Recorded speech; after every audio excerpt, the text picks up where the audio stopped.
ശനേശ്വര നവഗ്രഹ ക്ഷേത്രമായ കോഴിക്കോട് തളി ശ്രീ മഹാഗണപതി ശ്രീ ബാലസുബ്രഹ്മണ്യ ക്ഷേത്രത്തിലെ മഹാകുംഭാഭിഷേക മഹായജ്ഞ ചടങ്ങുകൾ 31 ദിവസങ്ങൾ പിന്നിട്ടു. 51 ദിവസങ്ങൾ നീണ്ടു നിൽക്കുന്ന ചടങ്ങുകളാണ് പുരോഗമിക്കുന്നത്.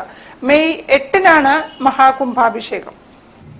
തളി മഹാകുംഭാഭിഷേക മഹായജ്ഞത്തിൽ ഇതിനകം സഹസ്രമോദക സഹിത അഷ്ടദ്രവ്യക്കൂട്ട് മഹാഗണപതി ഹോമം, സൂര്യനാരായണ പ്രീതി, സർവകാര്യ സിദ്ധി പൂജ, നവഗ്രഹ ഹോമം, ഗണേശ രക്ഷാർച്ചന, സുബ്രഹ്മണ്യ രക്ഷാർച്ചന, അന്നപൂർണേശ്വരി പൂജ, ആവഹന്തി ഹോമം, പങ്കുനി ഉത്രക്കാവടി പ്രദക്ഷിണം, വള്ളിക്കല്യാണ മഹോത്സവം, അധ്യാത്മരാമായണ സപ്താഹയജ്ഞം, ഭജനോത്സവം, ദേവീ മഹാത്മ്യ പാരായണം, മഹിഷാസുരമർദ്ദിനി സ്തോത്ര പാരായണം, അന്നപൂർണാഷ്ടകം പാരായണം, സൗന്ദര്യലഹരി പ്രഭാഷണം, മഹാലക്ഷ്മി പൂജ, കനകാഭിഷേകം, സ്തോത്ര ത്രിവേദി പാരായണം, മൂകപഞ്ചാശരി പാരായണം, ബ്രഹ്മഋഷി മോഹൻജിയുടെ അനുഗ്രഹ പ്രഭാഷണം, മുരുകഷഷ്ടി കാവടി പൂജ, ലളിത സഹസ്രനാമ പാരായണം, ദേവി നാരായണീയം പാരായണം എന്നിവ നടന്നു.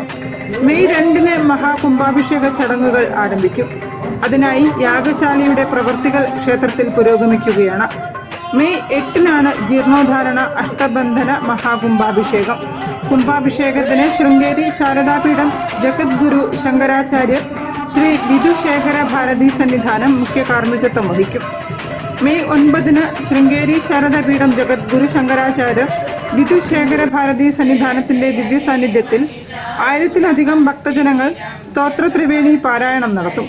മെയ് 10-ന് സഹസ്ര കലശവും, മെയ് 11 മുതൽ 16 വരെ അതിരുദ്ര മഹായജ്ഞവും ശ്രീ ഗംഗ ആരതിയും നടക്കും. News bureau, Kozhikode. വാർത്തകളിൽ ഒരു ഇടവേള. ക്യാൻസറിനെതിരെ പൊരുതാനായി കാലിക്കറ്റ് സിറ്റി സർവീസ് സഹകരണ ബാങ്കും MVR ക്യാൻസർ സെന്ററും സംയുക്തമായി അവതരിപ്പിക്കുന്ന ക്യാൻസർ ചികിത്സാ സഹായ പദ്ധതിയാണ് മാസ് കെയർ.